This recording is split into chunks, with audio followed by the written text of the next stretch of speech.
तो अब हमारा टॉपिक है सरकम सेंटर। अब सरकम सेंटर क्या होता है? सरकम सेंटर होता है, अगर सोचिए एक ट्राइंगल है, ठीक है, ट्राइंगल से हर एक साइड से एक बाइसेक्टर जा रहा है, लाइन जा रहा है, ठीक है, एक जगह जाकर बाइसेक्टर होता है तीनों, तो उस जहाँ पे बाइसेक्टर उसको बोला जाएगा सरकम सेंटर। ठीक है, तो अब हमें यहाँ पे सरकम सेंटर खोजना पड़ेगा। क्वेश्चन आगे जब आएगा सर्कल रिलेटेड सम्स करेंगे सब कुछ। अभी सर्कल से रिलेटेड कुछ जितना एग्जाम में आता है वो डिस्कस करेंगे। अभी तक हमने डिस्कस कर लिया, ठीक है, किस तरह, ठीक है, प्रूव करना है। अब हम लोग डिस्कस करेंगे किस तरह एक पॉइंट निकालना है बाय यूजिंग डिस्टेंस फॉर्मूला। तो डिस्टेंस फॉर्मूला में डील कर रहा था, तो अभी डिस्टेंस फॉर्मूला शुरू करेंगे। ठीक है, तो सर्कम सेंटर मतलब समझ में आ गया। तो जहाँ पे एक परपेंडिकुलर बाइसेक्ट करेगा, जब बाइसेक्टर सब जगह, उस जगह को बोलेगा सर्कम सेंटर। ठीक है, तो यहाँ पे बात याद रखिएगा, सर्कल में जिस तरह सब रेडियस इक्वल होता है, तो यहाँ पे हम लोग रेडियस भी यूज़ करेंगे। ठीक, कुछ कुछ ऐसा यूज़ करेंगे जो रेडियस को यूज़ करके हम लोग आंसर निकालेंगे। ठीक है, तो चलिए सम को करते हैं। सो यहाँ पे हमारा क्वेश्चन है find the coordinate of the centre of the circle. तो सर्कल दे दिया आपको, ठीक है, तो इसको क्या करना है, कोऑर्डिनेट निकालना है। किसी कोऑर्डिनेट, सेंटर का कोऑर्डिनेट निकालना है। ठीक है, पासिंग थ्रू द पॉइंट्स 0,0, ठीक है, हो गया। नेक्स्ट बोल रहे हैं -2,1 और -3,2। तो ये 3 आपको कोऑर्डिनेट दे दिया गया है। आपको क्या निकालना है? आपको सेंटर का कोऑर्डिनेट निकालना पड़ेगा। सेंटर मतलब आपका P होगा, ठीक है, जो कि आपका x, y होगा। ठीक है, सेंटर में P है, तो इसका आपको कोऑर्डिनेट निकालना पड़ेगा। अब मेरे को बताइए, ये जो OP है और AP लिखा है यहाँ पे और PB भी लिखा है, तो ये सब क्या है? सर ये सब रेडियस है। सर्कल में रेडियस होता है, ठीक है, तो सब क्या रेडियस है? हाँ सर, सब रेडियस ही है। तो सब रेडियस इक्वल होता है? हाँ सर, सब रेडियस तो इक्वल होता है। तो इसका मतलब क्या है? So OP is equal to AP is equal to PB होगा। हाँ सर, सब तो क्यों है? सब रेडियस है ऑफ द सर्कल। ठीक है, इसके लिए कुछ लिखने का जरूरत नहीं अलग से। ठीक है, तो बढ़िया। तो इसके बाद अभी मतलब क्या है, हमें क्या खोजना है? हमें सेंटर खोजना है। ठीक है, तो सर आप कि अगर जब भी स्टार्टिंग में जैसे बोले थे, मैं आपको सब वीडियोस देखता हूँ, ठीक है, स्टार्टिंग में जब बोले थे आप कि कभी भी कोई भी पॉइंट, ठीक है, एक्स में ही रहेगा या फिर दोनों वाई रहेगा, दोनों एक्स ही रहेगा, कभी एक्स को वाई नहीं रहेगा। लेकिन यहाँ पे सर एक्स को वाई और कुछ बोला भी नहीं है क्वेश्चन में, तो आप क्या गलती बोले या हम लोग गलती सुने या फिर क्वेश्चन गलती है? सर गलती कौन है? अभी यहाँ पर गलती खोजने वाला हम लोग कोई नहीं है। ठीक, गलती खोजना नहीं है। क्वेश्चन क्या बोला, ध्यान, हम क्या बोला था? यहाँ पे देखिए, यहाँ पे 2-3 इक्वेशन बनेगा। ठीक है, 2-3 इक्वेशन बनेगा, उससे सॉल्व हो जाएगा। जब मैंने पहले बताया था उसमें सिर्फ एक ही इक्वेशन बन रहा था, एक ही इक्वेशन बनेगा, तो उसमें एक्स का फॉर्म में ही रह जाएगा या फिर वाई का फॉर्म में रह जाएगा। तो इसलिए मैं बोला था रहेगा तो दोनों ब्रैकेट में एक्स टू रिलेटेड टर्म्स रहेगा या फिर दोनों ब्रैकेट में वाई रिलेटेड टर्म्स रहेगा। ठीक है, इसमें तो ऐसा नहीं है। इसमें क्या है, इसमें आपको बहुत सारे इक्वेशन बनेगा, तो अगर अलग अलग नंबर्स भी है तो कोई इशू नहीं है, एक्स भी है वाई भी अलग रहेगा तो कोई इशू नहीं होगा, आप इजीली कर सकते हैं। ठीक है, चलिए देखते हैं कैसे करना है इसको। ठीक है, तो इसका मतलब क्या है? So OP is equal to AP है and AP is equal to VB है, तो मतलब सब इक्वल है। अगर OP का वैल्यू 3 है तो AP का वैल्यू भी 3 है, PB का वैल्यू भी 3 है, तो सबका वैल्यू सेम है। तो क्या मैं बोल सकता हूँ OP is equal to AP? हाँ सर। और AP is equal to PB? हाँ sir. And PB is equal to OP? Sir थोड़ा लिख के दिखाया, कंफ्यूजन लग रहा है, मैं लिख के दिखाता हूँ, फिर बताइए सब लिख सकते हैं कि नहीं। तो ये चीज लिख सकता हूँ sir, OP is equal to AP first वाला, हाँ सर, इसी सबसे डिराइव किया हूँ। ठीक है, then OP is equal to PB, हाँ sir, AP is equal to PB, हाँ सर, लिख सकते हैं, सब इक्वल आप जैसे बताया, तब रेडियस। ठीक है, तो अब मुझे क्या करना है? सर OP निकालना पड़ेगा। सर OP कैसे निकालेंगे? आप, ये तो डिस्टेंस है, तो सर OP तो ईजी है ना सर, O का पॉइंट है, कोऑर्डिनेट है, और P का भी कोऑर्डिनेट है। ठीक है सर, OP में सर 0 0 x y कुछ भी नहीं है सर, तो जो है उससे ही निकालेंगे। और AP सर, A और P का वैल्यू, हाँ A का वैल्यू है और P का वैल्यू हाँ आ जाएगा। फिर उस इतना सारा निकालना पड़ेगा? हाँ निकालना पड़ेगा आपको, तभी आपको इक्वेशंस फॉर्म होगा। ठीक है, तो वीडियो को पॉज करके निकालने की कोशिश कीजिए, मैं निकाल के लिख रहा हूँ। ठीक है, तो आपको ये सब इंपॉर्टेंट क्वेश्चन है, बहुत इंपॉर्टेंट क्वेश्चन है। ठीक है, जो मैं डिस्कस कर रहा हूँ आपके लिए। ठीक है, चलिए इसको आप उतारिएगा, जहाँ तक उतारा है उसके बाद आप ये सब वैल्यूज निकालिएगा। मैं दिखा रहा हूँ इसका वैल्यूज क्या हो सकता है, उसके बाद आप चेक कीजिएगा वैल्यू सही आ रहा है कि नहीं आ रहा। ठीक है, चलिए उतारिए। तो अब देखिए यहाँ पे हमने क्या किया, इतना सारा इक्वेशन नहीं निकाला, हम क्या किया, OP निकाला, AP निकाल दिया, फिर OP तो ऑलरेडी निकला था, PB निकाल दिया, मतलब 3 इक्वेशन मैंने निकाल दिया। तो इसको देख के चेक करके देखते हैं कि यहाँ से आंसर आ जा रहा, तो वेल एंड गुड। तो इसको नहीं करेंगे क्योंकि ये फिर अलग से दूसरा दूसरा वैल्यू से बहुत सारा बन जाएगा।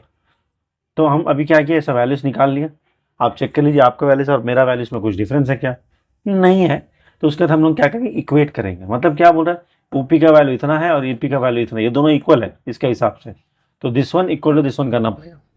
ठीक है, नेक्स्ट स्टेप में ओपी इक्वल टू पीपी, मतलब this one equal to this one करना पड़ेगा। ठीक है, सबसे हमें क्या करना है, सबसे पहले ये दोनों इक्वल है प्रूव करना पड़ेगा, प्रूव नहीं सॉरी इक्वेट करना पड़ेगा। ठीक है, उसके बाद इस दोनों को इक्वेट करेंगे तो इक्वेशन सॉल्व हो जाएगा हमारा। ठीक है, जितना हमें लग रहा है। ठीक है, उसको तो हम करके देखना पड़ेगा। चलिए करिए, एक बार करके देखते हैं, आप भी करके देखिए, दोनों को इक्वेशन सॉल्व कीजिएगा, देखिए क्या आता है। ठीक है, चलिए देखते क्या आता है। तो इक्वेशन फॉर्म हो गया। ठीक है, ओपी इज इक्वल एपी कर दिया, तो जब कर दिया इक्वेशन में जब फॉर्म हो गया, क्या फॉर्म हो गया, 4x minus 2y plus 5 equal to 0 हो गया। ठीक है, ये हमारा इक्वेशन नंबर 1, इसको रख देंगे इक्वेशन नंबर 1। ठीक है, मैं जैसा बोला था कि दो अगर वैल्यूज है जो अलग अलग है, एक्स और वाई है, तो सेंटर में लिखा है दोनों अलग अलग है। ठीक है, ना एक्स है ना वाई है, अलग अलग है, तो दो इक्वेशन आपको फॉर्म करना पड़ेगा, नहीं तो आंसर नहीं आएगा। ठीक है, तो फर्स्ट इक्वेशन हमें फॉर्म हो गया, चलिए बेहतर।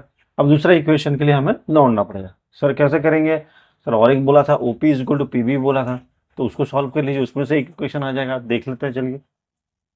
सो जब सेकंड वाला को सॉल्व करेंगे तो आपको इक्वेशन ये आ जाएगा, 6x minus 4y plus 13 equal to 0। ठीक है, तो हमारे पास आ गया दो equation, equation number 1 and equation number 2। ठीक है, अब इसको सॉल्व कैसे करेंगे, आपको तो पता है बहुत सारे मेथड जो सिखाया, सब्स्टिट्यूशन हो गया, एलिमिनेशन हो गया, क्रॉस मेथड हो गया, बहुत कुछ मेथड्स है। तो जो आपको इजी लगता है मेथड आप उसको सॉल्व यूज कीजिएगा, यूज करके सॉल्व कीजिएगा। ठीक है, दोनों इक्वेशन आपको एक्स और वाई आ जाएगा। ठीक है, तो मैं लिख देता हूँ एक्स का वैल्यू कितना है, वाई का वैल्यू कितना है। एक्स का वैल्यू आपका आएगा एक्स इज इक्वल टू 3/2 आ जाएगा। ठीक है, वाई का वैल्यू आ जाएगा 11/2। चेक कीजिए आंसर आ रहा है कि नहीं आ रहा। ठीक है, तो मुझे सेंटर मिल गया, सेंटर क्या है मेरा 3/2, 11/2। सो पी का वैल्यू मुझे आ गया। ठीक है, किस तरह से निकल गया आपको समझ में आ गया। ठीक है सर, मैं कैसे निकालना, हाँ सर बढ़िया है, इजी है। ठीक है, तो क्वेश्चन इसी तरह ट्रिकी रहेगा, लगेगा कि अरे भाई क्या दे दिया क्वेश्चन, इतना हार्ड क्वेश्चन, ये तो मुझे नहीं आता है। कुछ नहीं है क्वेश्चन में, आपको अगर डिस्टेंस निकालना आता है, हाँ सर डिस्टेंस निकालना आता है, तो ये सब भी आता है आपको। बस हम जैसे बता रहा हूँ कि एप्लीकेशन बेस्ड सम्स है। ठीक है, एप्लीकेशन बेस्ड सम जहाँ पर डिस्टेंस हम लोग यूज करेंगे। ठीक है, और फाइंड आउट करेंगे आंसर्स को। ठीक है, तो बढ़िया, चलिए आगे बढ़ते हैं। ठीक है, सो ये हमारा नेक्स्ट क्वेश्चन। ठीक है, यहाँ पे क्या बोल रहा है, यहाँ पे बोल रहा है द पॉइंट ए ब्रैकेट में -1,1 है वाई है, एंड पॉइंट बी 5,7 है। ठीक है, वहां पे देखिए दिख रहा है आपको 5,7 बी में। ठीक है, उसमें सेंटर भी बोल रहा है 2,-3y, 2, सेंटर दे दिया है, very good. Find the value of Y, तो सेंटर में जो अननोन है वाई, और वहां पे ए में भी देखिए एक अननोन है। ठीक है, उस दोनों का वैल्यू हम लोग खोजना है। ठीक है, वाई निकालना हमें। ठीक है, और रेडियस भी खोजना है। ठीक है, अगर ए और ओ मिल गया पूरा वैल्यू तो रेडियस तो निकल जाएगा, या फिर ओ और बी मिला तो भी निकल जाएगा। बी तो है मेरे पास लेकिन ओ नहीं है ना, वो एक तो अननोन वेरिएबल है वहाँ पे वाई, तो उसको खोजना पड़ेगा ना, तो नहीं तो आंसर नहीं आएगा। ठीक है, तो देख रहे थे खोजते हैं वाई निकालते हैं। तो सर अभी इस टाइप हम क्वेश्चन के हाँ उसी टाइप का है, क्या करना पड़ेगा, वाई निकालना पड़ेगा। सर ये तो ओ ए और ओ बी जो है सर रेडियस है, दोनों इक्वल होगा, तो O A equal to O B निकाल देंगे।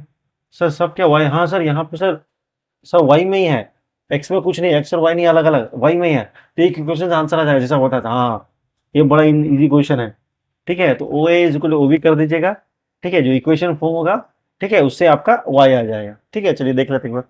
तो ऐसा कुछ इक्वेशन हो जाएगा, ओ ए का वैल्यू हो जाएगा सॉल्व करने के बाद 9 + 16 y² और ओ बी का वैल्यू 9 क्योंकि बी आपका वहां पे ओ में जो है एक अननोन है। ठीक है, तो वहां पे वाई आएगा, और ए ओ ए में भी एक अननोन है, वहां पे भी वाई आया। अब क्या हो जाएगा, दोनों साइड रूट है, आपको तो पता है रूट रूट कैंसिल हो जाता है। ठीक है, कैंसिल होने से क्या बच जाएगा आपको, 9 + 16 y² equal to 9 + 3y + 7 in the bracket में आएगा। ठीक है, तो देखिए सॉल्व कर दिया। ठीक है, सिंपल, आपको डिस्टेंस देखिए सॉल्व कर दिया, सिंपल एक डिस्टेंस फॉर्मूला है, थोड़ा वैल्यूज यूज करना है। ठीक है, और आपका आंसर आ जाएगा। ठीक, बस कंफ्यूज नहीं होना है और डरना नहीं। ठीक है, तो ये बड़ा सिंपल है। ठीक है, बहुत सिंपल है। ठीक है, तो आपको समझ में आ गया, चलिए उतारिएगा। तो हम लोगों ने कितना आ गया, सेंटर का वैल्यू 2, -3y था। सर यहाँ पे दो वैल्यू वैल्यू तो दोनों वैल्यूज है, किसको लेंगे, पहले y को 7 को ले लीजिए, तो क्या हो जाएगा -21 होगा, उसके हिसाब से एक रेडियस निकलेगा, तो वो हो जाएगा आपको 2, -21। अगर 1 को लेंगे, -1 को लेंगे तो 2, 3 हो जाएगा, तो उससे एक रेडियस निकले, तो अलग अलग हाँ बन सकता है, कुछ भी बन सकता है। ठीक है, क्योंकि ये इक्वेशन जो बना है 2 वेरिएबल में बना है। ठीक है, तो दो वैल्यू आएगा आएगा। तो इससे छेद 2 आपका रेडियस आ जाएगा। बस सॉल्व कीजिएगा, आंसर जरूर आ जाएगा आपका। ठीक है, अब ये जो क्वेश्चन है ये आपका सर्कम सेंटर के ऊपर है। ठीक है सर, वो क्या होता है सब कुछ बताया। ठीक है, तो find the coordinate of the circum centre of the triangle. ठीक है, आपको तो मैंने बता दिया क्या होता है। तो आपको कोऑर्डिनेट निकालना है circumcentre of the triangle whose vertices are, देखिए डायग्राम में दे दिया आपको, ए का वैल्यू दे दिया 8,6, बी का वैल्यू दे दिया 8,-2, सी का वैल्यू जबकि है 2,-2। ठीक है, अब यहाँ पे फिर से सर्कम रेडियस बोल रहा है। ठीक है, मैं बता दिया सर्कम सेंटर क्या होता है, सर्कम रेडियस क्या होता है, सब कुछ बता दिया। हाँ सर बता दिया, तो चलिए क्वेश्चन को बनाइए। अब क्वेश्चन क्या हार्ड लग रहा है आपको? नहीं सर हार्ड तो नहीं लग रहा, लेकिन बनाना तो पड़ेगा। हाँ बनाना तो पड़ेगा, हार्ड तो कुछ नहीं लगता है। सो हमें एज्यूम कर लिए अपना सर्कम सेंटर है पी एक्स का में, लिख दिया। ठीक है, तो अब यहाँ पे देखना है कि उसी तरह काम करेगा। किस तरह? अगर सेंटर था, 3 तो डॉट्स था बाहर में, ठीक है, तो सर्कम सेंटर में मतलब बाहर में था। ठीक है, उसी तरह काम करेगा। तो इसका मतलब क्या हो जा रहा है सर? अगर उसी तरह काम करेगा सर, यहाँ पे पी भी हमारा रेडियस हो जाएगा। पी भी हमारा रेडियस है, ठीक है, और पी सी भी रेडियस हो गया। हाँ सर, और पी ए भी रेडियस हो गया। हाँ तो सब इक्वल हो जाएगा ना, सब रेडियस ही है। हाँ सर सब इक्वल हो जाएगा।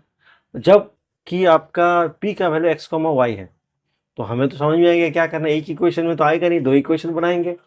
2 इक्वेशन बनाएंगे और आंसर आ जाएगा, क्योंकि हमारे पास 3 इक्वेशन है। क्या है? पी ए भी है, पी बी भी है, पी सी भी है, तो सब इक्वल है।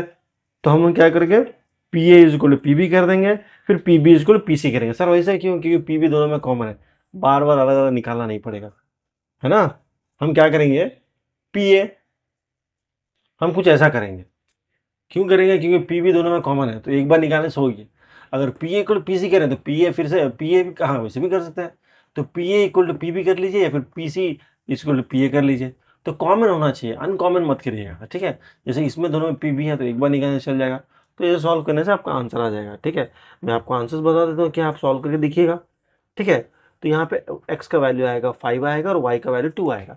तो वाई का वैल्यू यहाँ पे हमारा 2 आएगा, एक्स का वैल्यू यहाँ पे हमारा 5 है। इसका मतलब क्या है, सर्कम सेंटर आपका है 5,2। सिंपल है। हाँ सर बनाया है सब कुछ, तो बस 5,2 मिल गया। रेडियस निकाल दीजिएगा, रेडियस मतलब पी का वैल्यू आ गया। पी का वैल्यू है 5,2 और किसी एक का वैल्यू लीजिए कॉर्नर्स में जितना भी वैल्यू ए बी सी और रेडियस निकाल दीजिए, मतलब डिस्टेंस निकाल दीजिएगा, आंसर आ जाएगा। चलिए आगे बढ़ते हैं।